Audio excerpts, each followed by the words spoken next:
What's the news you are announcing today? So we are going to be live today in public beta, and everyone should go sign up and check it out at www.threadsy.com. And you have been in private beta since? Since mid-September.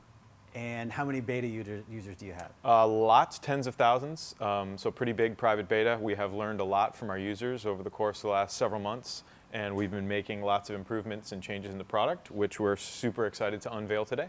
Okay, so why don't we go ahead and talk about some of the changes you've made in the product? Okay.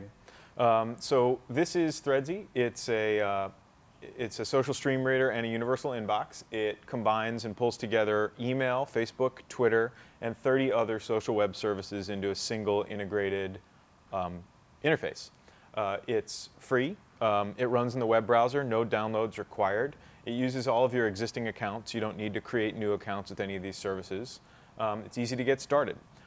It's organized into two sections. On the left, we have what we call inbound, and these are all of the messages that are to you from all of your accounts.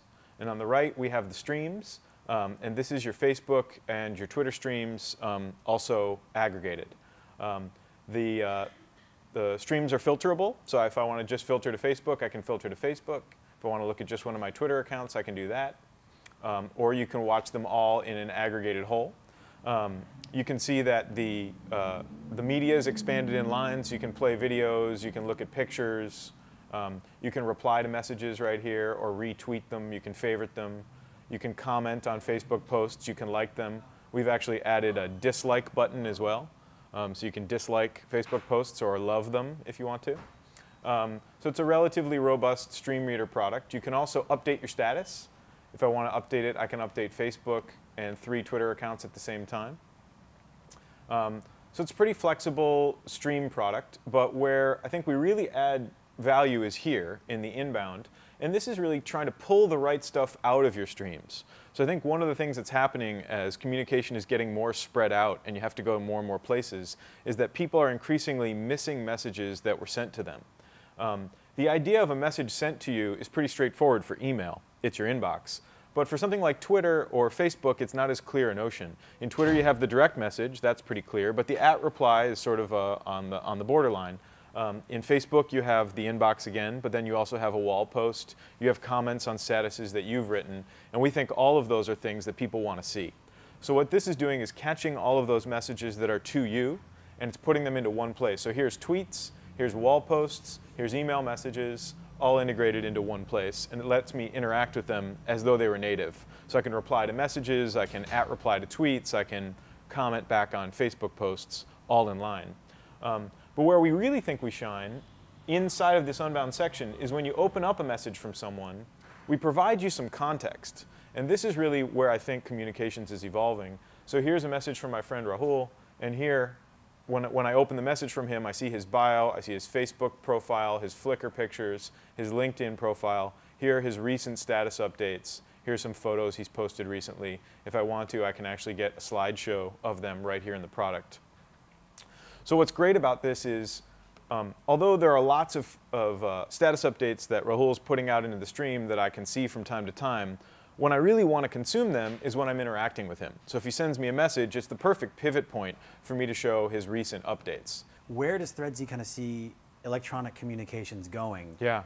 And what are some of the road bumps that are ahead that you're going to try and head off? Yeah, great question. I mean, it's been amazing to watch communications evolve since we were funded almost 2 years ago now. When we started, MySpace was the biggest social network. Twitter was tiny. It had a couple million uniques. And we were literally in a different world. When we were pitching Threadsy, we were pitching that social media would ultimately disrupt email. We did not expect that it would happen in just a very brief period of 18 months. So a lot of people talk about inbox overload, kind of email overload. And the reality of the matter is it's the status update message that's really brand new. So for most people with an average of 130 friends, half of whom are updating their status every day and another half that are sharing items every day, and the ability to see status updates from friends of friends, you're looking at thousands, sometimes more than 10,000 status updates that are available to you to consume. And I think the real challenge in where communications is evolving is to try to figure out what you can take from those streams and what you should be paying attention to. So where you should spend the limited time you have to consume information. And Threadsy is, I think, providing one really obvious lens, which is the stuff that's to me is important for me to see. And I think as time moves forward here in the next 18 months, we're going to start to provide another set of lenses on what's important. And some of those things are pivoting, like we're doing here. When you open a message for someone, you want to see the stuff that's relevant to them. And other things will be integrating more streams, understanding who's important to you in each of those places, and helping you attend across all of your streams to the stuff that matters most. How is Threadsy going to be monetizing this product? So there will be an ad model. It's, we think, a novel approach to advertising on streams. We're excited about it. There'll be a mix. So when we launch the ad model, we'll also launch an opt-out for premium, a premium subscription opt-out, so that, if our users don't want to see ads in the product, they don't have to. It's not yet live. And what's to stop one of the big guys from getting in and doing this? I think everyone's looking at it. One of the things that's been really interesting over the course of the last 2 years as we've been building Threadsy is to watch the changes that have happened inside each of the sort of 4 main webmail players, Yahoo, Hotmail, AOL, and Gmail.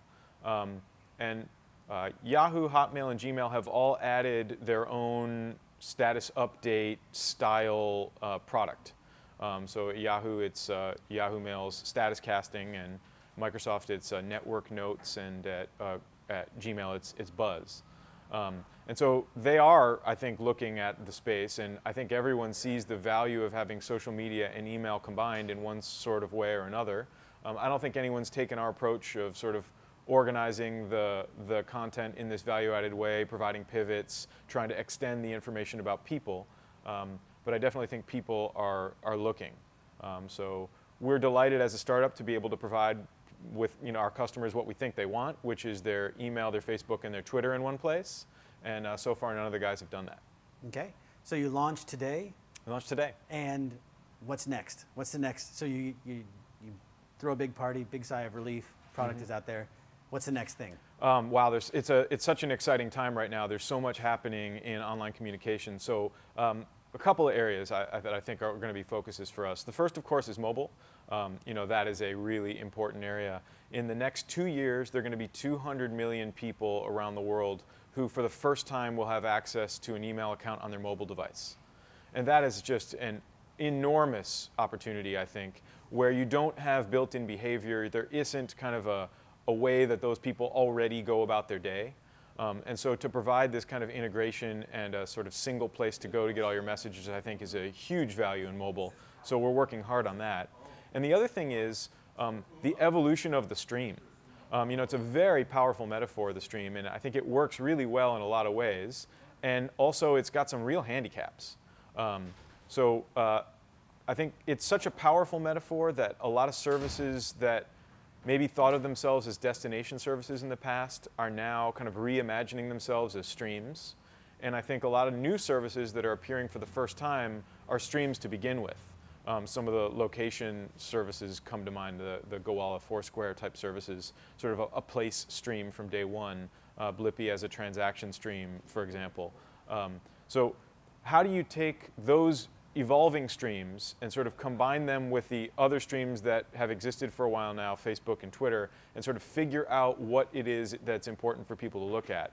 And that's, I think, an emerging area of science, which we think of as stream relevance, and we're working hard on technology to bring, to bear to solve that problem.